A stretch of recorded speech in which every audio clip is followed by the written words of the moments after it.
Aqui é o Brasil.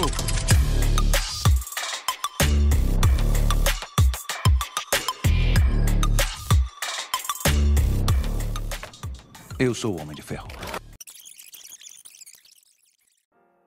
Bora, pesquisadores! Quem fala com vocês mais uma vez sou eu, professor Vitor Mascarini, ou apenas Vitor, Ben 10, como meus alunos costumam me chamar, e estou de volta, enfim, com uma semaninha de atraso. Já começo este episódio pedindo desculpas, mas estou aqui para realizar a análise dos 3 últimos episódios da série Iron Heart, né, ou Coração de Ferro, e também fazer alguns comentários finais, algumas pontas soltas que ficaram na série, algumas coisas que eu consegui interpretar e algumas expectativas minhas para o futuro destes personagens da série no MCU no geral, tá bom?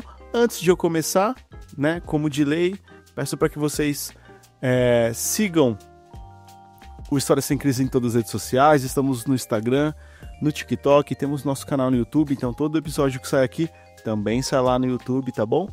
Então é isso aí, vamos aumentar a vinheta e eu já volto com a análise.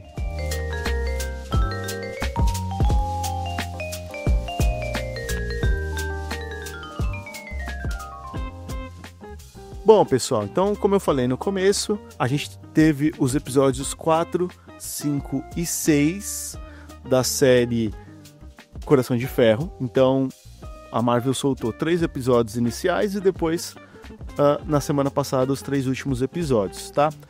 E como eu deixei, né, eu criei esse roteiro, mas o tempo passou um pouco, eu vou fazer ele de maneira mais sucinta e apontar aqui o que eu mais gostei, o que eu não gostei, né? E também comentar aí a participação, a chegada dele, o coisa ruim da Marvel, Mephisto. Bom, galera, no episódio 4 e no episódio 5, a Shuri continua ali a sua narrativa e também fica identificado o antagonismo entre ela e o Capuz, né? E ela consegue retirar um pedaço da capa do manto do Capuz para estudar, e através da sua mãe ali, né, que leva até uma amiga, e coincidentemente essa amiga tem uma filha que estuda magia, elas conseguem identificar que a energia que nutre aquele tecido não vem dessa realidade, vem de uma outra, e essa aprendiz de feiticeira, que é uma adolescente, deve ter a mesma idade que a Shuri, ela sugere, né, que essa energia possa vir de uma realidade escura, provavelmente oriunda do Dormammu. E ela inclusive cita ali, né, aquele vilão que a gente teve do primeiro filme do Doutor Estranho. Inclusive é legal porque ela fala que deveria ter treinado mais tempo em Kamar-Taj, ao invés da mãe dela ter tirado ela, porque ela não conseguiu completar ali seus estudos. Então foi uma série de citações ao universo Marvel que eu achei bem interessante. Galera, o contexto da série ficou interessante para mim quando começou a vincular a parte, né, antagônica entre a utilização de magia e tecnologia. E é muito interessante essa questão porque o Thor, no seu primeiro filme, ele diz que a magia de Asgard nada mais é do que uma tecnologia ainda não entendida pelos humanos. Então fica esse campo para a gente imaginar, né? É uma interpretação. E a gente vai ter essa discussão muito ampla agora no filme de Vingadores Doomsday, porque realmente é isso que faz o Doutor Destino. Ele vincula a sabedoria e a utilização de tecnologia com a própria utilização de magia. Pois bem, gente, a gente vê ali uma breve história do Capuz, né? E a gente descobre que o maior objetivo dele nada mais era do que fazer um assalto, entre aspas, ao seu próprio pai, que era um cara muito rico, mas que abandonou ele quando criança e não cuidou dele, essas coisas. Ele queria ali, né, fazer aquele mesmo tipo de assalto que ele fazia com a gangue, na qual, ao invés de eles roubarem dinheiro, ele fazia com que os grandes proprietários assinassem ali remessas de porcentagens no nome do Capuz e dos demais membros. E a gente descobre ali no 6º episódio, tá, que o que levou o Capuz, né, a ter o manto foi nada mais, nada menos do que Mephisto, que aparece ali para ajudar o Capuz e oferece ali poder, né? E o Capuz aceita. O Capuz estava encurralado, ele ia ser pego pelos seguranças do próprio pai. E ele adentra ali, ele fugindo ali, chegando numa espécie de ponte, e lá está o Mephisto. E em um primeiro momento ele não fala que ele é o Mephisto, ele inclusive está usando o capuz, e ele teletransporta assim, a partir de uma porta o Robin Parks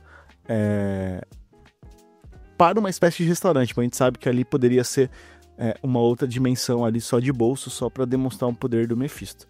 Galera, em contrapartida, a Riri, ela tem a ajuda da sua mãe, que agora sabe um pouco da sua história, né, do que ela estava fazendo, e com diversos outros personagens secundários da série, ela vai para a oficina do pai dela, né, então primeiro ela tem que conseguir superar essa questão, e junto até com aquela bruxinha que eu falei que sugere que o poder do manto vem do Dormammu, eles começam a construir uma nova armadura para Riri através de um carro que aparece nos episódios iniciais que o padrasto dela, antes de falecer, havia comprado para ela.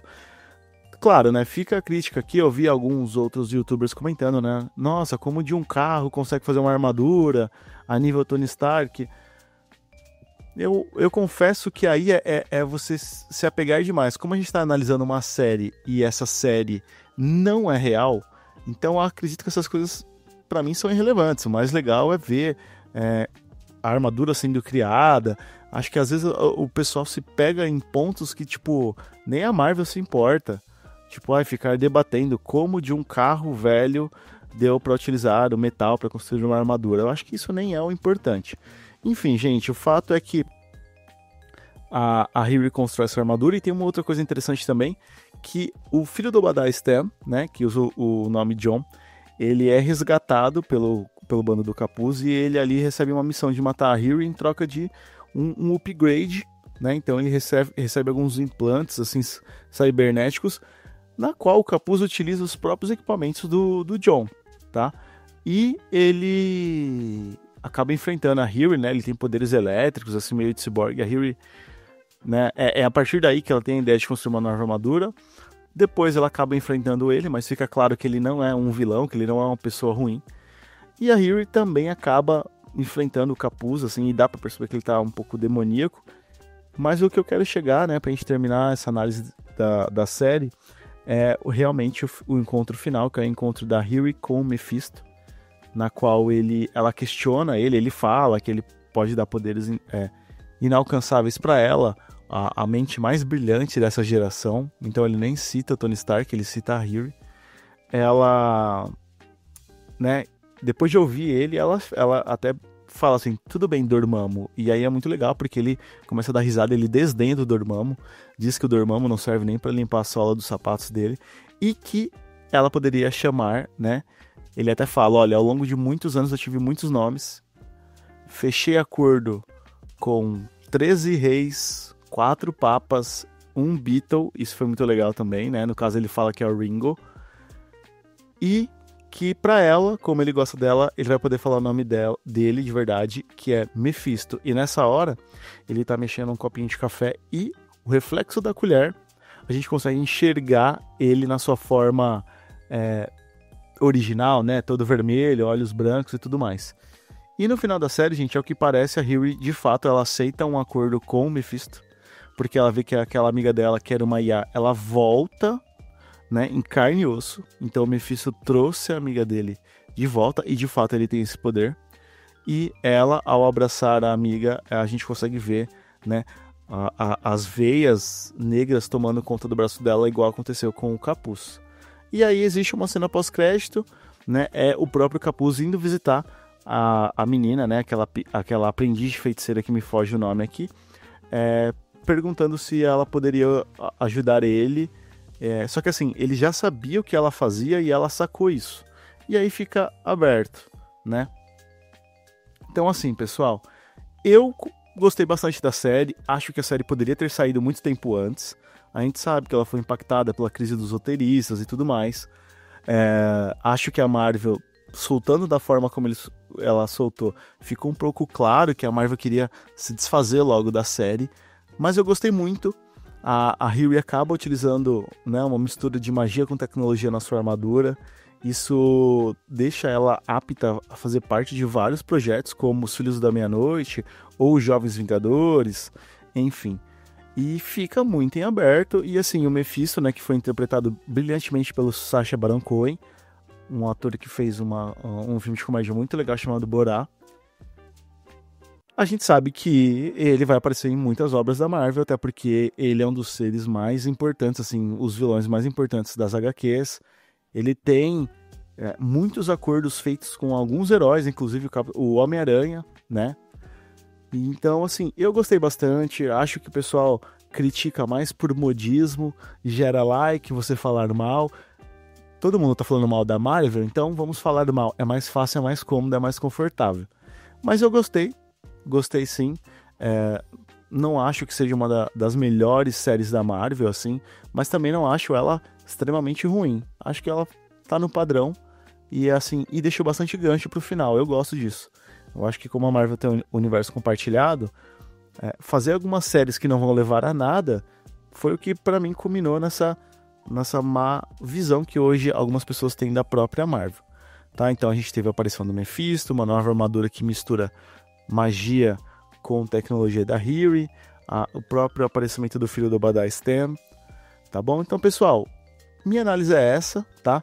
De 0 a 10 eu vou dar 7 para essa série, analisando algumas coisas, né? Os pontos que eu gostei, né? Achei uma boa construção ali da Riri, achei interessante a introdução do Mephisto, achei os efeitos especiais muito bem feitos por uma série. Pontos a melhorar, né? Ou pontos assim que eu não gostei tanto. O ritmo achei um pouco irregular dos episódios. Acho que poderia ter sido menos episódios e algumas tramas ter deixado de lado. Mas no geral eu gostei bastante, então nota 7 aqui do Cinema Sem Crise. Tá bom? Então é isso, galera. Espero que vocês tenham gostado. Em breve eu volto no Cinema Sem Crise para fazer a análise final de Round 6 e também a análise do filme do Superman, que eu irei assistir neste final de semana, provavelmente no dia 11/7. Tá bom, galera? Então fico por aqui, espero que vocês tenham gostado. Até a próxima. Valeu!